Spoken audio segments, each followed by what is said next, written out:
Soal corona tuh menurut gue tuh gak masuk logika banget. Tubuh itu kalau ketemu zat baru Ya. itu pasti dia bakalan bereaksi. Lu menganggap kalau corona ini bohong. Kita dianggap nggak bisa merdeka seutuhnya gitu.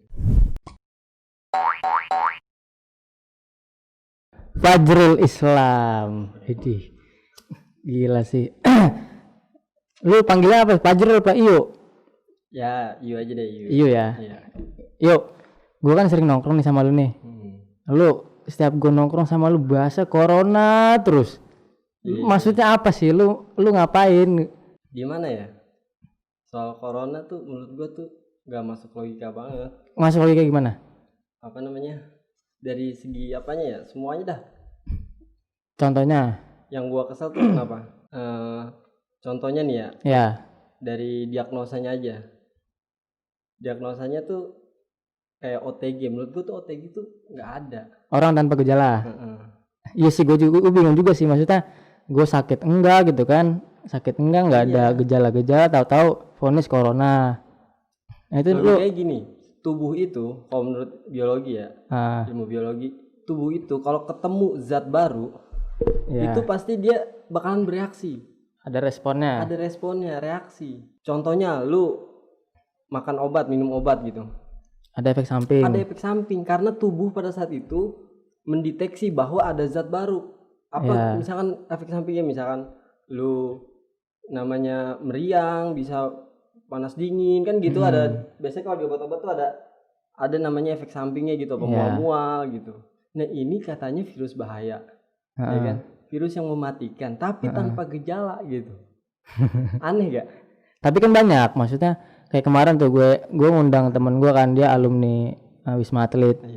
Dia ada gejala, dia nggak enak badan, pusing gitu kan. Ada lagi temen gue yang dia bahkan nyium sesuatu pun nggak kecium gitu. Nah itu gimana? Itu gejala-gejala biasa. Influenza pun begitu. Influenza pun begitu? Begitu, sama. Bahkan lebih ekstrim lagi, influenza itu bisa meriang, bisa menggigil. Ya pasti semua ngerasain lah kalau influenza. Ya berarti kalau misalnya disimpulin bisa dibilang gini dong, lu menganggap kalau corona ini bohong. Gimana ya, publik internasional bahkan udah menganggap itu kayak gitu. Kalau gue secara logika gue, contohnya nih ya, kayak di medianya aja pertama kali nimbul di Cina, di Wuhan, itu orang tiba-tiba kerupuk jatuh gitu ya kan? Ya. Nggak jelas. Tapi sekarang kan nggak ada tuh gitu. Di negara-negara lain nggak ada kayak gitu. Itu brandingnya kayak gitu.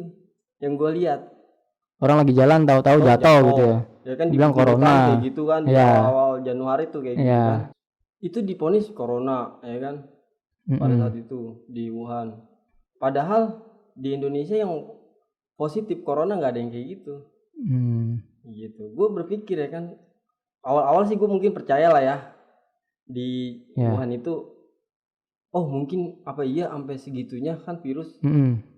Gila aja orang tiba-tiba langsung gelepak jatuh mati. Berarti jahat banget nih virus, nih parah. Terus penularannya gue mungkin hampir percaya pada saat itu kan. Terus datang ke Indonesia. Sebelum datang ke Indonesia ternyata tetangga kita udah banyak yang kena. Iya kan? Tetangga kita udah banyak kena. Terus WHO ngomong Indonesia kayaknya ada salah sistem tuh.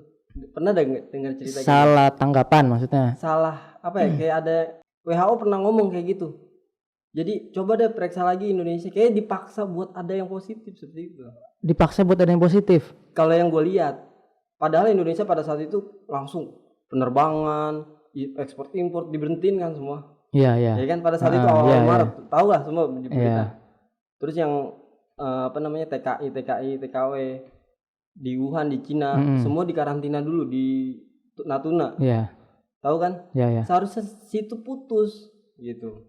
Tapi bro ya, kalau misalnya kita ngomongin sesuatu itu pasti kalau kita berpikir secara mendalam gitu ya, kita kan pasti pertanyaan pertama itu siapa yang diuntungkan. Kalau ini permainan ya, kalau ini bikinan, siapa yang diuntungkan? Tentunya ini ekonomi.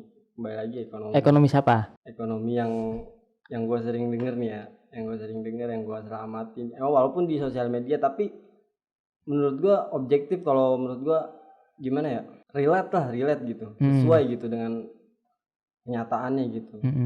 Jadi emang ada kayak serangan ekonomi bahwa pengen dikacauin ekonomi seluruh dunia gitu. Seluruh dunia ekonomi pengen dikacauin. Iya. Tujuannya apa? Ya bisa aja ditawarin pinjaman IMF seperti itu. Oh iya. Iya kan?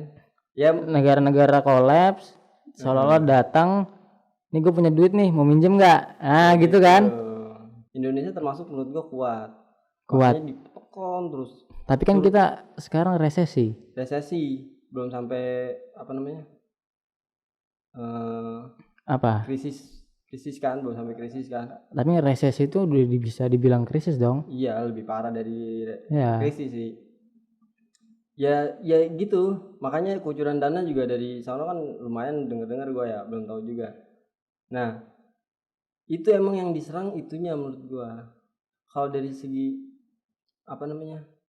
Penyebaran virusnya tuh menurut gue nggak masuk di akal gue lah menurut gue gitu. Kayak misalkan pertama kali yang kena di Depok.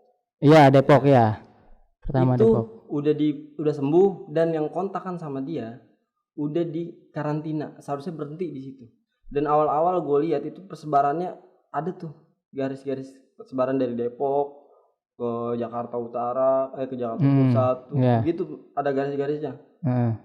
Seharusnya putus di situ karena yang udah kontakan sama dia di ini apa namanya? Udah di karantina, udah steril, tiba-tiba muncul di daerah lain kasus corona tempat lain kan nggak relate gitu. Iya. Mungkin kalau misalnya kita agak persempit obrolan ya. Kita kalau misalnya bilang ini, lu percaya corona ada nggak? Corona ada. Virus COVID-19 ada.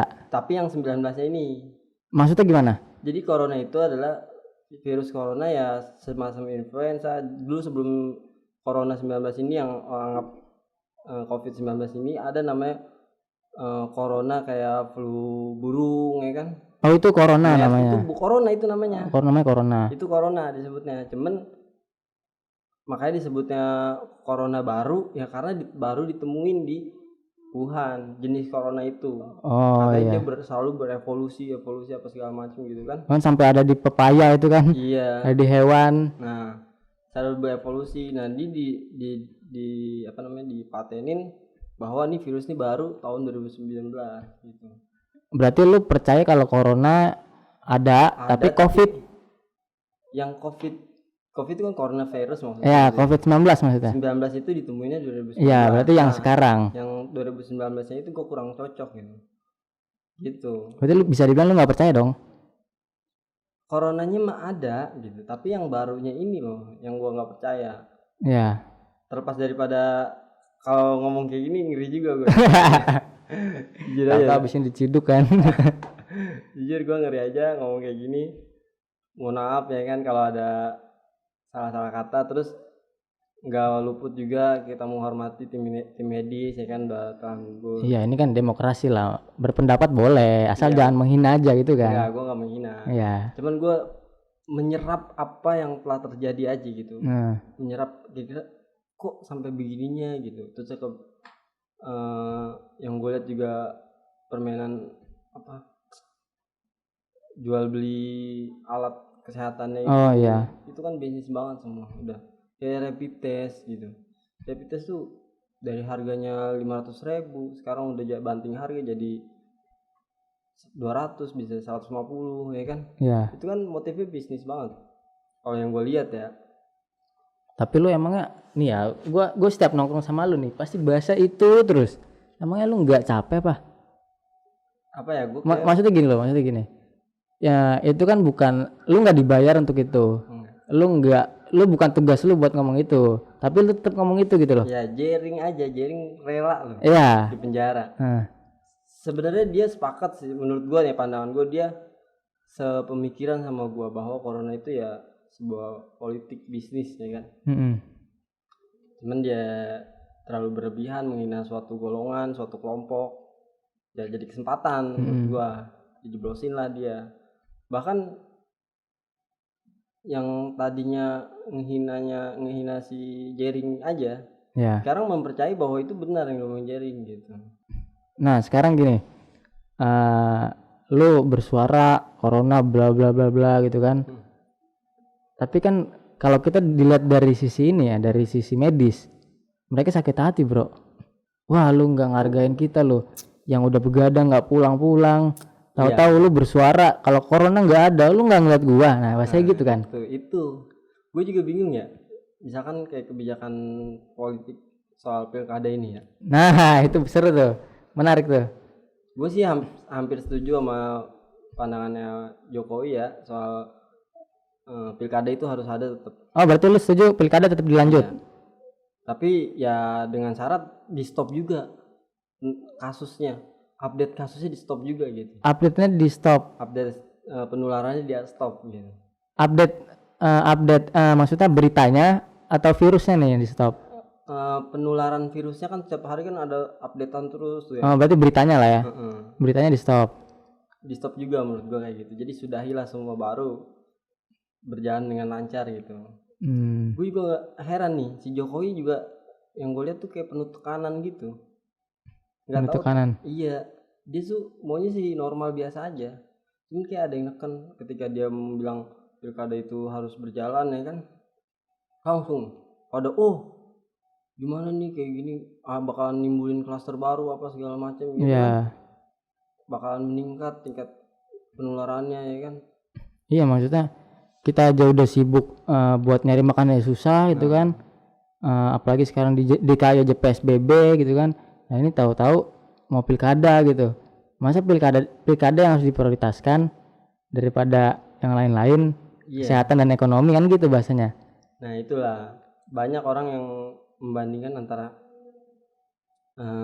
ekonomi atau kesehatan. Sebenarnya dua-duanya penting, makanya kita cari kebenaran gitu. Kebenarannya di mana gitu. Nah kalau lu jadi Pak Jokowi nih, lu lebih mentingin yang mana?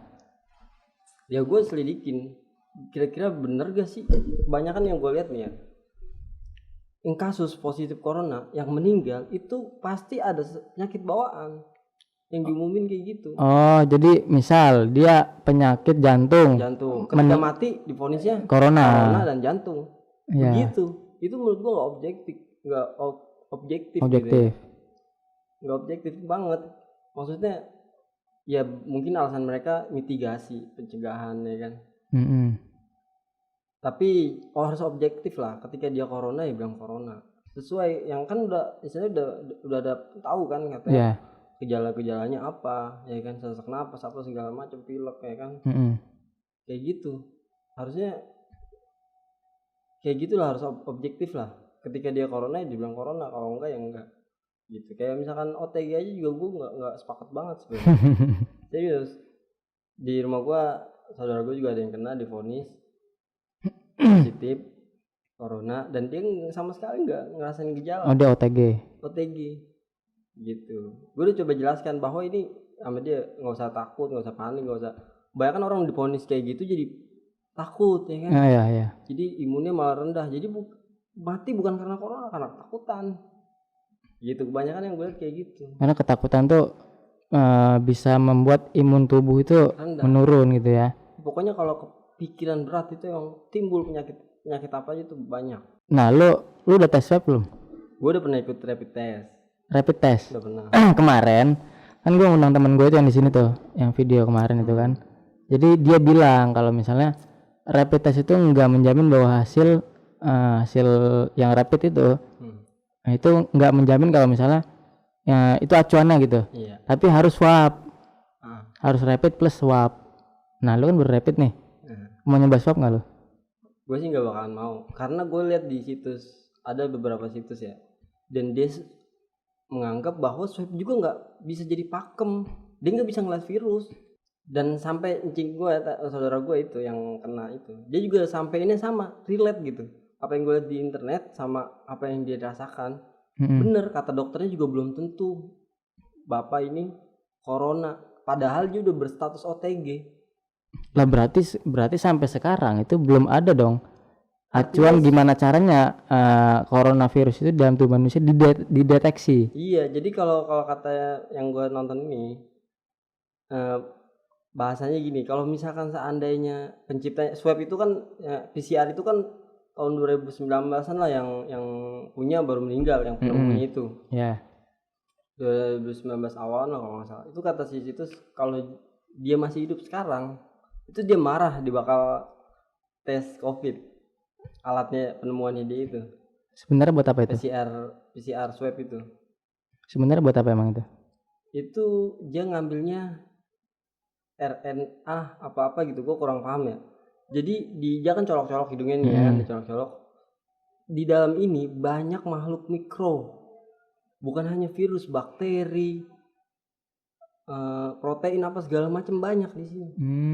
Gitu. Jadi ketika itu terangkut, yang terbaca coronavirus. Gue kurang tahu ya, kalau misalkan nanti di podcast ini mau dilampirin situsnya itu nggak apa-apa. Lampirin biar lebih jelasnya di situ dijelasin tuh soal swab. Gue kurang yakin juga soal swab soalnya. Di situ. Nah, ini yang kita di Jakarta nih. Lu ngerasain PSBB nggak sih? Iya, dokter Tirta aja nih gue lihat kemarin vlog apa? Iya, buat kasihan di Om Deddy ya. Om Deddy yang kedua itu. Iya. Itu dia aja baru merasakan. Gue sih udah ngerasain dari awal. Dia sampai marah-marah ya kan. Iya. Gue ini lapar katanya gitu. Gue butuh makan bukan butuh masker. Iya, orang tuh butuh makan bukan butuh masker. Dia di lapangan dia denger suara kayak gitu kan. Dia ngerasain gitu, akhirnya dia sekarang dia buka omongan soal rapid test ini, soal kata dia oples lah bahasanya, kebijakan yang oples gitu. Dia buka omongan soal ini gitu. Berarti lu sepakat sama yang diomongin dokter Tirta dong? Ya mungkin ada, kalau gue lihat udah mulai searah ya. Tadinya gue kan kontradiktif banget sama dia. Mungkin udah agak sepandangan gitu walaupun beda gitu. Walaupun ada perbedaannya menurut gue, tapi udah agak sepandangan. Gitu kayak ada dia merasa kayak emang bener-bener kayak diplomatik banget, politisasi banget gitu corona gitu. Tapi lu percaya nggak kalau misal ya lu nggak ngomong ini benar ya, misal PSBB ini masih terus berjalan karena sebagian orang itu malah mendapat mata pencarian tapi segelintir ya. Ya segelintir. Tapi yang disusahkan itu mikro ya kan, masyarakat bawah itu benar-benar teriak. Bahkan yang makro juga ada sebagian yang bukan di bidangnya ya. Itu banyak yang teriak gitu. Menurut gue ya prihatin sih gue ngeliat hal itu ya kan. Banyak kesusahan di lapangan yang gue lihat dan yang banyak orang rasakan gitu. Gue ikut merasakan lah gitu.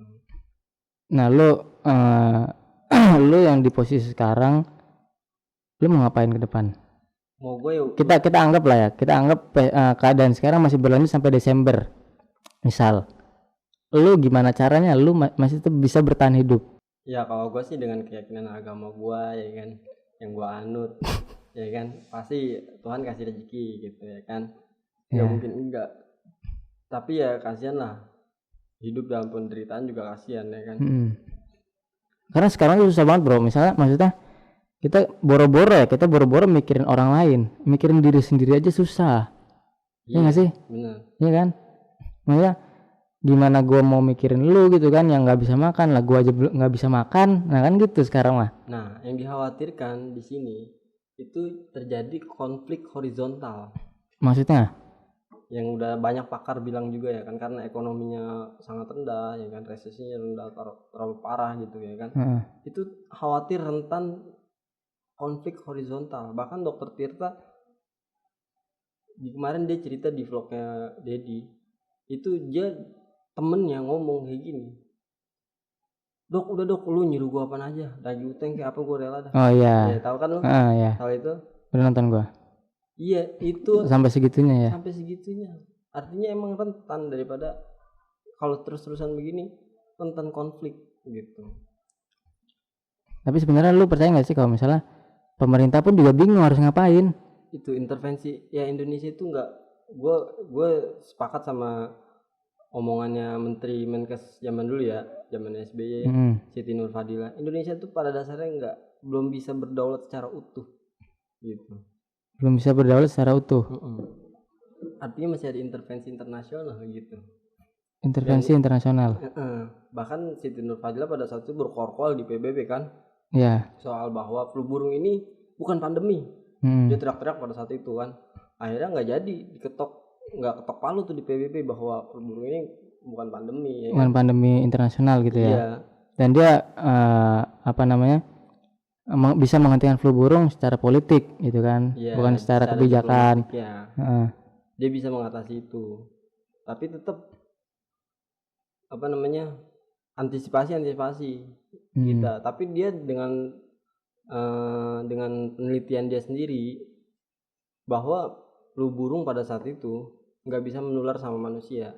Dan gue ngerasain, jujur aja, gue dulu masih kecil, gue inget banget masih kecil pada saat itu ya, gue miara ayam banyak yang mati, miara burung banyak yang mati. Flu burung itu. Tapi lu nya nggak ketular? Enggak. Gitu. Iya, pada saat itu gue ngerasain, gue masih kecil, banyak yang mati burung gue, bener. Ayam gue unggas-unggas. Dulu gue di rumah gue tuh banyak yang miara burung, abang-abang sepupu gue ya kan, banyak yang miara burung, banyak yang mati. Itu pada saat itu mungkin realita bener kali flu itu, cuman nggak Bu Siti Nurfadila nggak menganggap bahwa itu bukan pandemi. Bukan pandemi dan nggak bisa menular pada manusia, hanya pada unggas saja. Seperti itu. Tapi kalau misalnya emang ada intervensi internasional gitu ya, dan Indonesia misal ya nggak bisa ngapa-ngapain, berarti kita bakal gini-gini aja dong. Bisa jadi kita bisa perang saudara kalau kita ngelawan mereka ya. Iya. Udah pasti perang saudara. Iya, berarti kan kita tetap gini-gini aja dong. Bisa lebih parah malah kita ngelawan. Kalau kita ngelawan lebih parah bahkan. Serius. Maksudnya gerakan elit ini, kalau yang gue tahu ya, ini kayak kita berperang dengan musuh, tapi musuhnya nggak terlihat. Itu. Maksudnya kita mau ngelawan siapa nih? Itu. Musuhnya nggak kelihatan. Minimal people power ya. Minimal masing-masing orang tahu bahwa ini musuh kita gitu. Walaupun kita nggak bisa ngelawan, kita nggak tahu siapa musuh kita, kita sadar bahwa ada tekanan yang begitu kuat gitu dari atas. Gitu. Kita dianggap nggak bisa merdeka seutuhnya gitu. Bapak harus ngikutin dia. Gila sih. Kita nggak bicara blok timur, blok barat dah. Itu dua-duanya juga punya dia. Blok timur, blok barat, komunis atau liberalis, dah dua-duanya punya dia. Tapi sekarang kayaknya lebih kompleks sih. Iya. Nah, pesan lu buat anak-anak muda sekarang ini kan sekarang bentar lagi Indonesia bonus demografi nih. Bonus demografi. Dan senjata utama bonus demografi adalah pemuda. Nah, pemuda di zaman sekarang yang harusnya sedang berproses tapi terkendala sama Covid, harus ngapain? Terakhir deh. Ya, kalau bonus demografi, gue lagi tuh pernah ikut seminar umur berapa ya. Emang Indonesia tuh bakalan ngadepin namanya bonus demografi kan. Dan disitulah diuji kemampuan kita. Jangan sampai disia-siain. Korea Selatan udah mampu berhasil dia melewati bonus demografi dan dikenal dunia gitu. Pemudanya dengan K-popnya, dengan boy band, girl bandnya, film-filmnya, drakornya, ya kan. Itu emang gua salut lah sama Korsel, ya kan. Sehingga dia bisa go internasional, dikenal di banyak negara gitu. Nah, Indonesia menurut gua bolehlah niru, mengamati, ya kan, amati, tiru, modifikasi seperti itu boleh lah. Tapi kalau gue pernah dengar sih Kiai Ma'ruf Amin pernah ngomong hal itu juga ya kan. Kita lebih mengunggulkan budaya-budaya kita, budaya-budaya Indonesianya gitu. Jangan karena kita sering lihat K-pop, ngeliat drakor jadi ke Korea-Koreaan. Jangan kayak gitu ya menurut gue ya. Harus objektif lah. Manfaatin potensi-potensi yang ada di Indonesia seperti itu. Potensi budaya kan banyak banget ya, beragam banget musiknya, itu dimanfaatin. Bagaimana dunia bisa mengenal kearifan lokal di Indonesia seperti itu. Nah, maksudnya gini, gimana caranya misal kayak gue mau belajar sesuatu, gue mau mau naruh bekal lah dalam diri gue gitu kan, buat bekal Indonesia buat menghadapi bonus demografi. Tapi terhambat nih, gue mau ngapa-ngapain nggak bisa. Ya menurut gue untuk sementara ini kita main di sosial media cukup ya. Artinya kita bisa berkembang di sosial media ya. Belajar di YouTube. Apapun itulah. Mau berkarya di YouTube, mau nyari ilmu di YouTube, mau hal apapun itulah. Untuk sementara ini kita bisa di situ. belajar bisnis apa segala macam bisa untuk di media kita manfaatin medianya gitu. Berarti platform-platform digital itu harus emang dimanfaatkan dengan semaksimal mungkin gitu kan ya. Gitu. Digali potensi dari situ. Nah, kedepannya ya kita harus lebih inovatif lagi menurut gua gitu. Lebih berkembang lagi soal bagaimana cara menghadapi bonus demografi gitu ya. Ya untuk sementara ini di masa Covid ini ya kita manfaatin yang ada dulu. Iya, gitu. Karena pas banget Pak. Maksudnya kita mau melewati bonus demografi, sekarang Covid. Kita pas banget. Perkiraan itu tahun 2030. Tahun 2030 ya? Iya. 2030. Ledakannya sampai berapa juta tuh populasi pemudanya? Oh itu gue lupa tuh. Ada gue kemarin baca itu lupa gue angkanya. Pokoknya hampir di atas 30%-an lah. 30% tuh ledakan. Lebih lah dari situ ya. Iya, di situlah. Mungkin dari sekarang ya benar-benar diasah pemuda-pemudanya yang ada generasi Z, generasi kita kan maksudnya milenial ya. Z, X ya kan. Karena adek gue ya, itu di rumah kan sekolah online tuh. Dan itu dia lewat Zoom. Jadi dia bangun tidur itu langsung mandi kan pakai baju seragam, nyalain Zoom, habis itu ditinggal udah. pakai ini nih apa video dia gitu. Iya, yang ada wallpaper itu. Iya. Maksudnya apa yang mau didapat dengan begitu? Nah, itulah tantangannya. Tantangannya di tengah pandemi kayak gitu. Emang kurang efektif ya. Soal pendidikan di daring kayak gini ya. Banyak minusnya lah gitu. Apalagi ada rencana mau dipatenin kayak gini. Gue setuju banget jujur. Itu sangat nggak bagus gitu. Ya semoganya ini cepat berakhir dan kita bisa semula lagi. Harapan gue kayak gitu, semula lagi ya. Menurut gue ya udah akhiri semua tim medis secara objektif gitu. Ketika dia benar-benar corona ya bilang corona, tapi kalau ketika dia ada yang lain tolonglah objektif gitu. Dan media juga harus berhenti untuk memblow up secara masif. Ya masif. Kayak gitu harus berhenti lah, harus stop lah ya. Berjalan dengan lancar ya kan, pernikahan ada, jangan. Lu umur lu berapa sih? Jangan ada. Lu kapan mau nikah? Ya doain aja. Udah ada calon dah? Belum. Aduh. Susah, kalau ada calonnya gue udah nikah. Iya pokoknya ini kan lebih buat lebih yang cewek-cewek jomblo yang mau sama Fajrul Islam. Umur berapa sih? 25an. Oh 25, umur 25. Sekarang jomblo, ganteng nggak? Ya pokoknya kita dulu, thank you banget nih. Besok-besok kita ngobrol lagi lah. Siap. Ya pokoknya ketika corona ini selesai kita ngobrol lagi. Siap. Gitu ya, thank you ya.